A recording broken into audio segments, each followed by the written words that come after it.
Bonjour à tous, aujourd'hui nous allons faire de la physique et nous allons travailler sur la notion de masse et poids. Je vais résoudre avec vous des exercices pas à pas. Allez, courage et bon travail!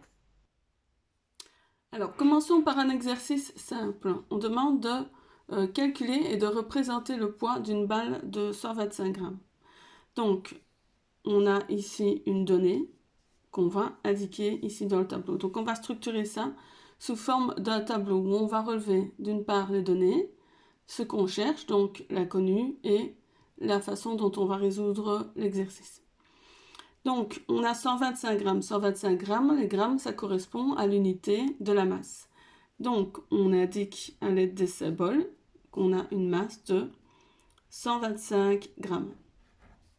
On n'oublie pas de transformer la masse en kilogrammes, puisque c'est l'unité dans le système international.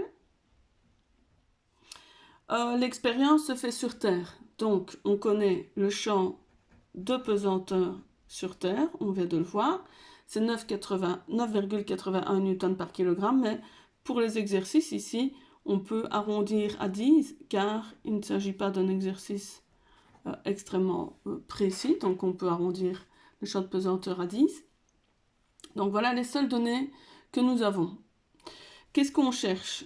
On vous demande de calculer le poids. Donc le symbole du poids, on n'oublie pas, c'est grand G. On n'indique pas de vecteur parce qu'ici on ne parle que des valeurs, et quand on ne parle que de la valeur du poids, on n'indique pas de vecteur ici au-dessus. Donc on cherche le poids. Alors, la formule qui va nous permettre de résoudre l'exercice, on l'a vu, donc c'est le poids est égal à la masse fois le champ de pesanteur. Donc, maintenant qu'on a toutes les informations, on n'a plus qu'à remplacer. Donc, on a bien converti la masse en kilogrammes. On multiplie ça par le champ de pesanteur sur Terre, ce qui nous fait 1,25 newtons. En effet, les kilogrammes ici se simplifient, donc il nous reste bien des newtons. Ensuite, on demande de représenter le poids. Alors, on peut représenter tout simplement une petite balle. Le poids, on vient de le calculer ici. Donc, pour le représenter, on l'a vu précédemment dans la vidéo précédente. On va d'abord établir une échelle. Alors, puisqu'on ne m'impose pas d'échelle, moi, je vais choisir l'échelle la plus simple, c'est-à-dire 1 cm représente 1,25 newtons. On représente le poids d'application au centre de gravité de l'objet. Et on va représenter le vecteur donc de 1 cm de long, de manière précise. On n'oublie pas d'indiquer à côté le symbole du poids. Voilà. Passons à l'exercice suivant. On demande donc de calculer la masse d'un corps dont le poids vaut 250 newtons, attention, sur la Lune. Donc, je reprends ici mes données. Qu'est-ce que j'ai comme information? Je sais que le poids de l'objet vaut 250 newtons sur la Lune. Donc, on indique le poids sur la Lune. On mentionne la lettre de où se trouve, où on a calculé le poids, puisque le poids peut varier d'un endroit à l'autre. Donc, le poids sur la Lune est de 250 newtons. On connaît également le champ de pesanteur sur la Lune, qui est de 1,6 newtons par kilogramme. Voilà, donc là on ne sait rien dire d'autre. Qu'est-ce qu'on cherche? La masse, donc on indique son symbole. La formule qu'on va utiliser, elle est toujours la même. Donc on se base toujours sur la même formule. Donc le poids c'est la masse fois le champ de pesanteur. Mais attention, ici c'est la masse que l'on cherche. Donc on va devoir, donc ma masse c'est mon inconnu. Il va falloir qu'on l'isole. Quand on l'isole, donc c'est-à-dire comme en mathématiques avec le x, quand on isole x, on doit le laisser tout seul, entre guillemets, d'un côté. Donc, ça va nous donner quoi? La masse est égale au poids, attention, divisé par le champ de pesanteur. Donc, attention à bien transformer la formule, c'est important. Ensuite, quand on a fait ça, on n'a plus qu'à remplacer. On a 250 newtons divisé par 1,6 newtons par kilogramme, ce qui nous fait 156 kg. Voilà. Donc là, la difficulté, elle réside juste dans le fait de bien pouvoir transformer sa formule. Donc ça, c'est une équation du premier degré, tout simplement. Exercice suivant. Donc là, on va avoir un petit peu plus de petits calculs à faire. On a un objet qui pèse 500 newtons. Donc on nous donne bien le poids de l'objet à Montagnier. On vous demande deux choses, de calculer sa masse et ensuite son poids, mais au Kilimandjaro. On voit que là, le champ de pesanteur est légèrement différent puisque le Kilimandjaro se trouve en altitude et donc le champ de pesanteur est plus faible. On continue avec nos données. Donc, on nous donne le poids de l'objet à Montagnier. 500 newtons. On sait que le champ de pesanteur à Montagnier équivaut à 9,81 newtons par kilogramme. On me donne le champ de pesanteur au Kilimandjaro, 9,77 newtons par kilogramme. Ensuite, on cherche deux choses. Petit a, la masse de l'objet. On n'a pas besoin d'indiquer sur quel astre, puisqu'on a vu que la masse ne variait pas d'un astre à un autre. Et petit b, on va chercher le poids au Kilimandjaro. Alors, la formule, on va l'indiquer ici, en dessous. Donc, on utilise toujours la formule G est égal à M fois G.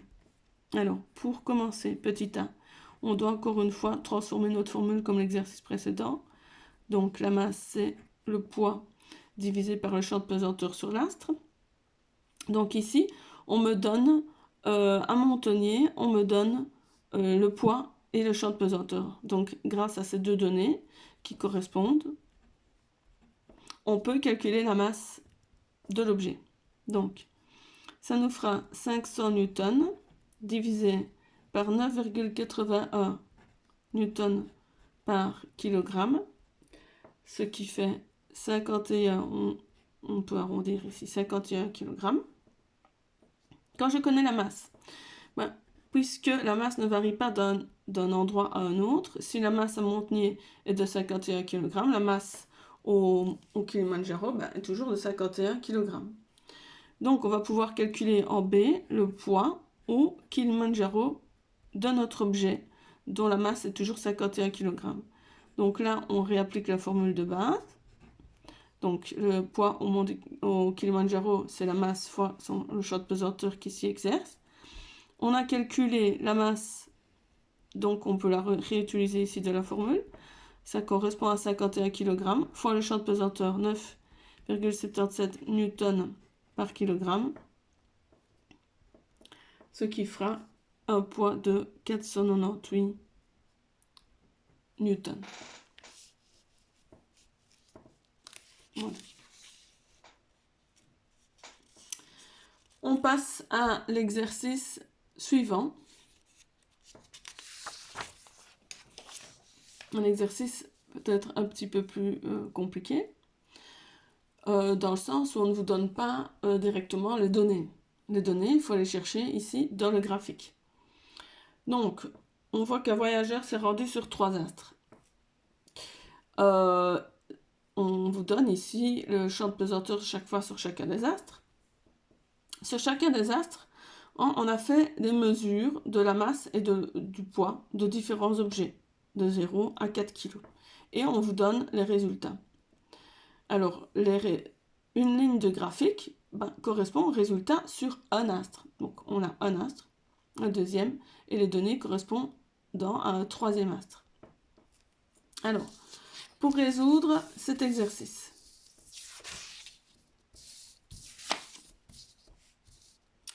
qu'est-ce qu'on a comme données? On va commencer par l'inconnu, tiens, ici. On nous demande de trouver les 3 astres. Alors, pour trouver les astres sur lesquels on se trouve, qu'est-ce qu'il nous faut chercher? Le champ de pesanteur sur chacun de ces astres. Alors, pour ce faire, on sait bien que pour calculer, je vais rappeler la formule ici, on sait bien que le poids c'est égal à la masse fois petit g. Et donc, si je veux chercher, moi, le petit g, il faut que je transforme ma formule. Ça fera le poids sur la masse. Donc, pour trouver les astres, il me faut chercher le champ de pesanteur sur chacun des astres. Et pour cela, il faut que je connaisse sur chaque astre le poids et la masse d'un corps. C'est ces informations-là qu'on va aller chercher dans le graphique. Donc, dans les données ici, il me faut connaître la masse d'un corps avec son poids sur l'astre donné. Alors, on part sur le graphique, on voit qu'on a la masse et le poids.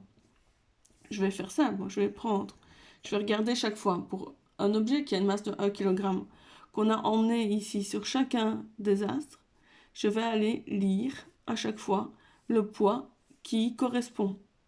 Ok ? Par exemple, ici, pour le graphique qui est en bleu, on constate que pour une masse de 1 kg, ici, le poids est de approximativement 2 newtons, puisque une graduation représente 2 newtons. On le voit ici avec l'échelle. Pour le poids ici, on voit que pour une masse de 1 kg, on a approximativement 11 newtons.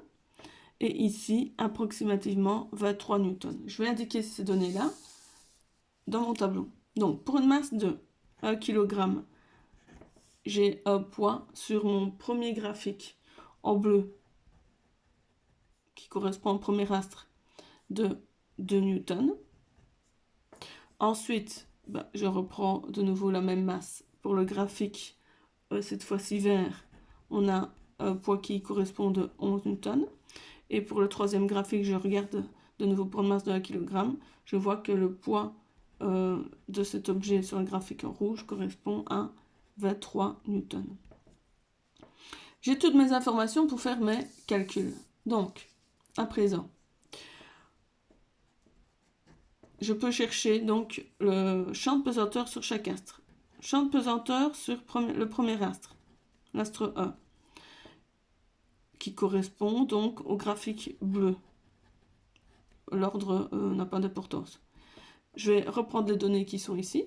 Je vais faire donc le poids chaque fois divisé par la masse. Ça fera 2 newtons divisé par 1 kg. On n'a même pas besoin de machine. Ça fait 2 newtons par kilogramme.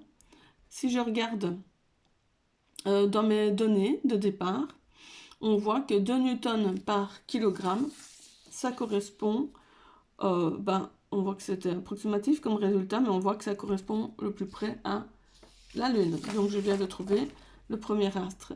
Donc il s'est rendu sur la Lune. Ensuite, on continue, on cherche le champ de pesanteur sur l'astre 2 qui correspond au graphique vert.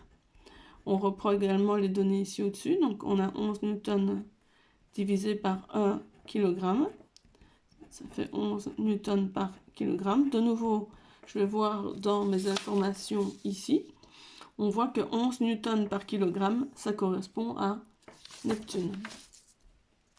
Donc ici, je trouve Neptune. Ensuite, on termine par l'astre 3, qui est en rouge. On voit qu'on a 23 newtons divisé par 1 kg. Ça fait 23 newtons par kilogramme. Et là, quand je vais voir dans mon tableau,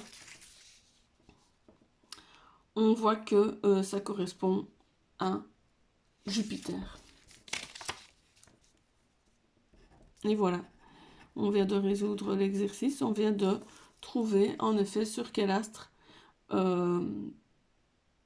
la personne s'est rendue, le voyageur s'est rendu. Et on demandait de justifier nos choix par calcul. Voilà, toute la justification par calcul. J'espère que ça a été clair pour vous. Si vous avez des questions, vous pouvez les laisser en commentaire sur la vidéo. Allez, bon boulot, à bientôt.